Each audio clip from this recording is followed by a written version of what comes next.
and namaste. I'm Namita, a social worker and a trainer. And I am Rakshita, an autistic educator.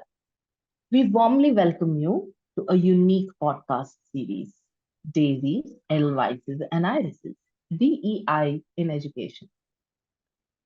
Despite education being a fundamental right for every child in India, statistics show that children with disabilities are the most vulnerable to being excluded from the system.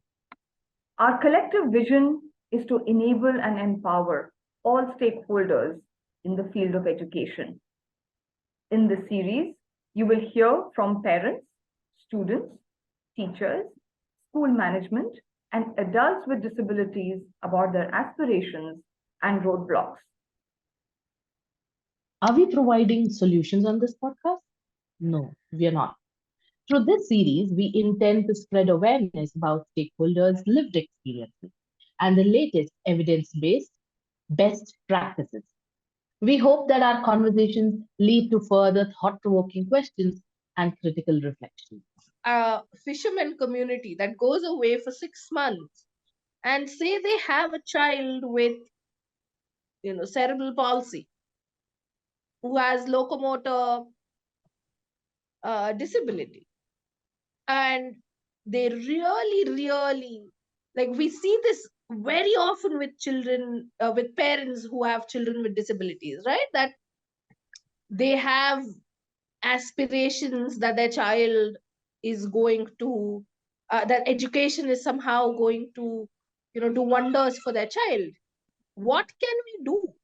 Like how the NEP talks about resource rooms, and how I know the RTE also talks about resource rooms, that we will have block level resource rooms where children with disabilities can go and get educated. Is that even feasible? Like Tanushree said, maybe resource rooms are not something that as an Indian, as like in the Indian context, we can really take forward on a large scale. Okay, so would the resource room model even work for that family? Hegemony that we have got it from the West. I'm sorry, Sridevi, I'm using this strong word. The hegemony that we got in terms of, how to do research from the West. And we don't have an alternative when we really want to do some original research, because we do not have that database where the local research studies are so robust. See, there are a lot of actions, interventions, lot of reforms that have happened, but our database lacks, in the sense of the term that the West wants the database to be. I'm sorry, I'm using these words, but that's how it is. So now when we are talking about whether it happens, is it suitable, is this model viable, let's question these assumptions as well. Because I told you, I mean, in my first round of talk, the contexts are diverse. Resource room is one alternative. Government has many other alternatives. Do you know about it? IERTs, the integrated education, i.e. resource trainers or teachers, resource teachers. They go home to home to teach the children with disability. Isn't it another alternative? But now there are problems. There are challenges in this, because the number of IERTs recruited children, I mean teachers with special education in the government system are far too less. They have to cover too many children in a month's time, and so they can visit only once or twice a month. Okay, these are systemic issues. Do we have adequate resource centers, or is this model better? Adequate, equipments for the child to even move out is not there. then what will those resource centers do? The teacher is coming to the doorsteps. Isn't that helpful? Second, I'll also tell you one more aspect. Now in the mega implementation plans of teacher education in-service teacher training programs called NISTHA, inclusive education and children with special needs is a very, very focused area that all teachers must know. It is not only about teachers with special education. Now, these are some of the good practices that have been introduced in the system to bring about awareness among teachers. Now, let's talk about the parents. Let's talk about the community. Communities are also have to join hands in developing awareness if they do not have. Second thing is, it is also about cultural context. It is also about familial backgrounds where marriages within the family happens. And invariably, there are certain pockets of country. So there, it is not about child. It is about bringing awareness into the entire familial structure, familial practices of to go out to get married. So when we are talking about one model, let's not have our minds fixed. This fixation, let's try to address this fixation with one resource center or one resource room working or not working. It is about a perspective shift about what is inclusivity. And who are the teachers who are supposed to be, engaging with inclusive education? If it is children with disabilities is one aspect, right? But given our population, given the child population, given the school system, which is so large, whatever you do, it becomes a drop in the ocean. Which is where we need to address how do we go really about scaling up, which means it's about funding. Which means when it is about funding, it is public funding. When it comes to public funding, there it is about the norms that one follows. And therefore, the money that is allocated becomes, cannot meet the cost.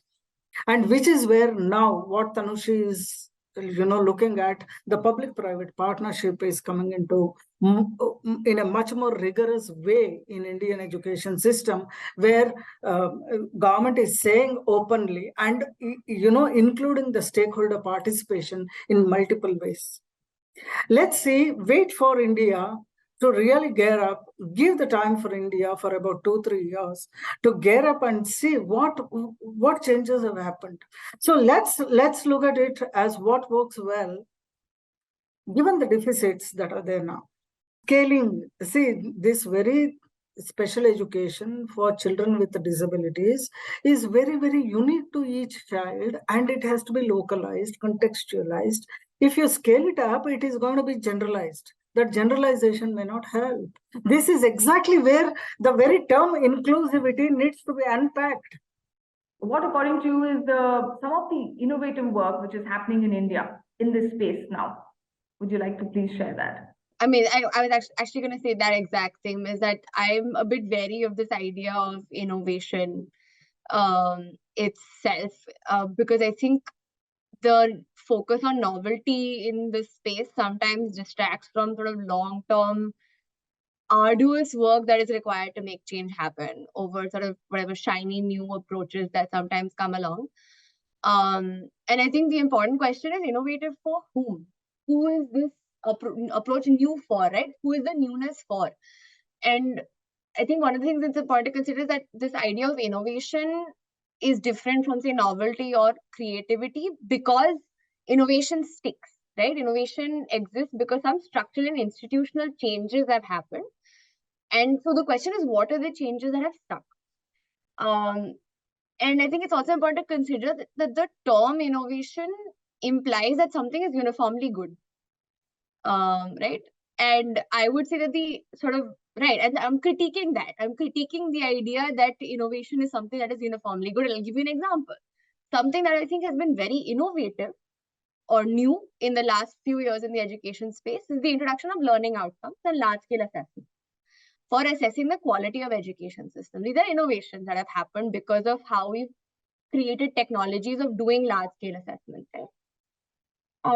But I wouldn't characterize them essentially as kinds of changes that are necessarily contribute to social justice or inclusion in meaningful kinds of ways, right? The idea of assessments is filtering, sorting. It's not always about acceptance or welcoming of diversity. And we can also see how this innovation has stuck in the ways that the Right to Education Act has been amended in the last, say, 7-8 years to make the focus essentially on quality education that is based on performance and testing. We've introduced learning outcomes. We've reintroduced we've taken away the no detention policy, right? We made the focus, this idea of parak, which Mythili spoke about, is a very sort of standardized assessment-based thing that we're borrowing from the US in many ways to create sort of quality parameters. So these are innovations that have happened in this space, but are not necessarily sort of contributing to visions of inclusive education that we might have. But I'm being fairly critical of the question in itself and the idea of innovation, but I don't want to discount the excellent work that several sort of NGOs and CSOs have been doing in advocating for and sort of trying to enact inclusive education and social justice. And sort of, I'll give you a list, but this is not like an exhaustive list in any way of organizations like Ummeed, of Apni Shala, Sameet Shala, the National Platform for the Rights of the Disabled, NCTEDP, Samaveshi Pathshala. Vidhi Center has been doing some really interesting advocacy and report writing, Indus Action, Latakar. Like these are just a few like NGOs that are large scale NGOs. I'm not even talking about like local NGOs. But also important to think about in this sort of innovation space is how difficult the work of NGOs and CSOs has become in the last sort of decade with the policies that have been brought out by the state, right? And so how are some of these innovations going to come about? Where are they going to come from? And do we even need innovations, or do we need sort of social justice movements within education? And I think there's an important distinction that we might want to consider between. How we perceive innovation, and is innovation really required? Who is it innovation for? Who is it new for? These kind of questions never asked. I mean, I never asked. No. I beg to differ because I teach innovations and I'm involved in innovations. So I beg to differ on those because, see, innovations are there. They are basically to solve the problems, right? Innovations are basically there to solve the problems. It's not about something, you discover or invent totally altogether new. Maybe a little tweak here and there, but that resolves your issue. Actually, in the education space, it addresses your problems. Yeah, Sridevi, ma'am. Oh, this conversation is so interesting, and both Tanushri and Mythili brought up such interesting points. So to add to what you already said, innovation for whom, right? And who is defining innovation? And often we often use the template of the definition for innovation as coming from the West, and innovation as being something new, something cool, something that's got a technical, it's looking at innovation from a technical lens, something that incorporates technology into it. But whose definition of innovation is that? And how are we assuming that innovation isn't already ongoing in the local context of India? I mean, given the complexity of what you described, I mean, the complexity of the context in India is mind-blowing. And how can we assume that people who are in those contexts are already not trying different ways of addressing those issues. So it comes back to a couple of points that Mythili brought up. The larger issue might be that the people are trying ways to problem solve and coming up with newer ways to problem solve, but we are not documenting it. There isn't enough scholarship to document all of that interesting work that's going on there. And that scholarship could actually kind of provide exemplars for the diverse kinds of ways in which people are addressing situations there. And I have to say, there were a couple of those examples that I came across in my study. I was blown away by how the NGOs work with the families, blown away. I mean, the involvement of families in the lives and the education of their child, and the extensive efforts that were being made by the NGOs to engage the families, not to mandate the families in involvement, but truly engage the families, invite the families to participate in activities and education related to their child. I just want to add something to connect both what Sridevi and Mythili was saying about sort of documenting what is actually happening on ground. And one of the things, I did this literature review of research on just teachers and inclusive education in India. And one of the unfortunate or striking things is that most of the research was happening by scholars located outside of India. And so I'm also very guilty in this. I'm also a scholar located outside of India. And what was very unfortunate was that I couldn't include a lot of the scholarship that was happening in India because it didn't conform to the standards of what can be included in a literature review in the West, right? And because of the kinds of journals that exist in India, I just couldn't include that research. And that research was happening in very fascinating rural context. There's a lot of urban bias in our research on inclusive education itself.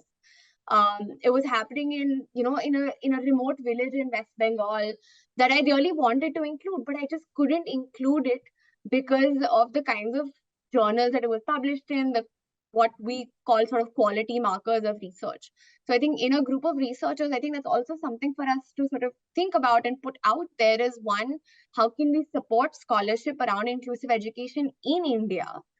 Not just so that sort of the North can see it, it's not important, but how is it being disseminated within the Indian context itself without compromising on what might be considered sort of high quality research, right? I don't want to say that all research is good research. We do have some sort of standards of what is ethical writing around inclusive education, including sort of being respectful of language, being respectful of the communities, and so on and so forth.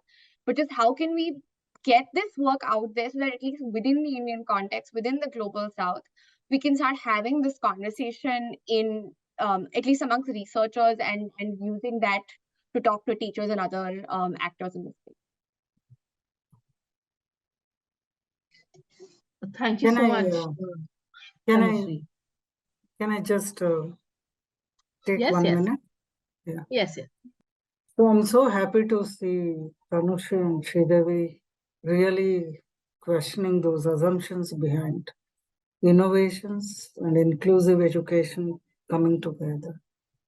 Innovations are not something that has to be, always aligned to technology, always aligned to some missions, but innovations can be in daily life, in and through the daily life. Tell me how many modifications you have made in your kitchen, how many changes uniquely you have made that has resolved your problem. So the primary goal of innovations is to resolve problems. It is not about discovering knowledge, which is where one needs to really delineate. And hence, therefore, there is no limit of time and space. Kal ka kshetra ka seemit nahi hai navachar ke liye. This was the observation made by one of the education officers. I won't forget that, from UP, Uttar Pradesh. Now, there may be numerous innovations going on in the space of the teacher, in the teaching learning space. she or he modifies, adjusts, comes up with a new approach, resolves it, and gets going with life. So over a period of time, innovations become mainstream, part and parcel of your regular process, and it ceases to be an innovation because it has solved the problem. Right?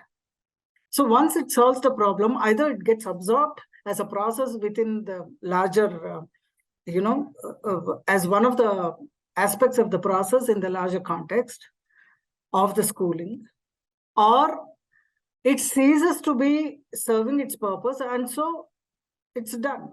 Its life is over. One of the two. All right. So we don't have to say that innovations are always aligned to technology. Innovations are always aligned to, somebody who is great in thinking. Sorry, everybody is an innovator. So therefore, in daily life, if we look around, how many teachers are very, very smart doing their work? In the limited, access or in the limited resources that they have. Because innovation, by virtue of it being an innovation, implies that it is cost effective. And so it should not be extra cost, at an extra cost, exorbitant expenditure involved. All that is market economy, corporatizing. But here it is not for the profit, right? Here it is to serve the purpose of education, of the inclusive education for the children with the disabled, or education which is a public good. It's not, see, the moment a profit enters, then you have an expenditure. Then you have, the way it has to happen to appeal. Then you have to market it. Then you have to sell it. Here it is, that is called impact there, but that is not the impact that we are looking at. So in an inclusive education, who is the beneficiary? The child. Who is the means? The teacher. Who is giving? Either you, me, or the very teacher. So the teacher may be doing wonderful things within whatever resources available and solving the problems as and when it is faced. And it becomes part of the process and she moves on. And that's innovation, which is cost effective, which is non-traditional. So I always say that if you want to call a change as an innovation, it involves change. The basic thing is change. If you want to call a change as an innovation, there are 3 or 4 criteria it has to meet with a basic. Over and above, there may be many more. So this is how I begin, and therefore I don't define innovations. Sridevi, your final thoughts?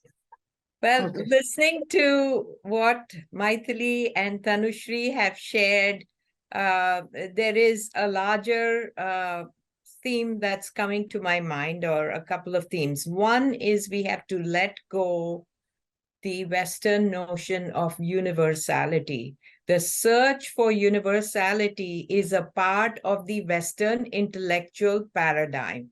Isn't it? It's evident in all of the scholarship. There is a search for consistency, generalizability, all of that. Again, coming back to the rich and diverse context of India, does that yardstick really suit our specific conditions is a question that we have to ask. Second is the nature and the standards for the scholarship, going back to what Tanushri said, right? The way that scholarship is evaluated, the way that research is evaluated, and often it comes from a quantitative perspective, looking at numbers and objectivity and generalizability and validity and all of that. And there's a tendency to enshrine and worship those standards, but we need to really question, right? To what extent do these research methodologies enable us to learn more about our context?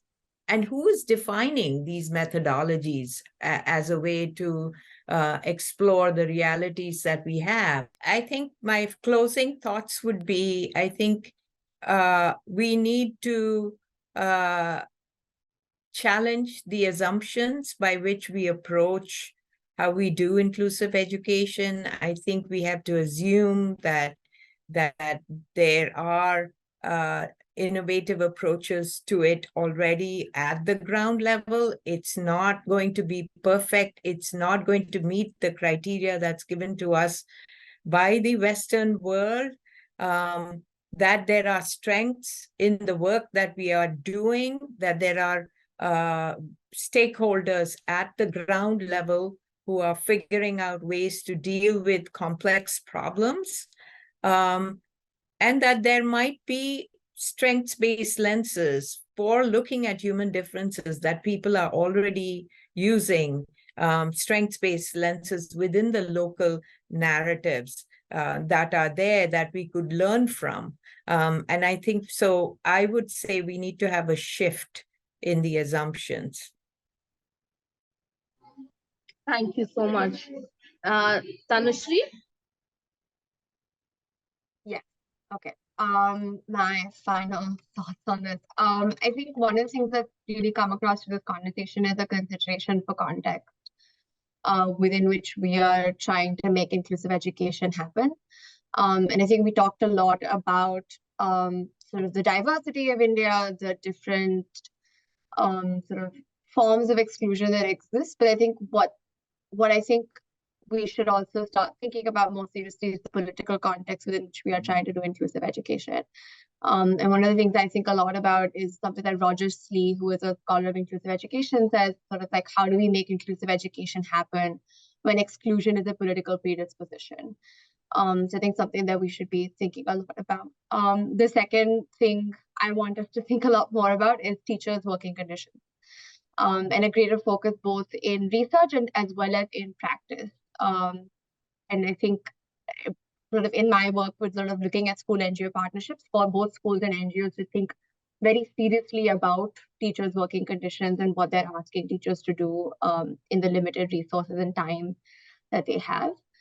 And I think the last final thought is that we need to give very serious consideration to imagining and creating education systems that allow for the flourishing of children with disabilities.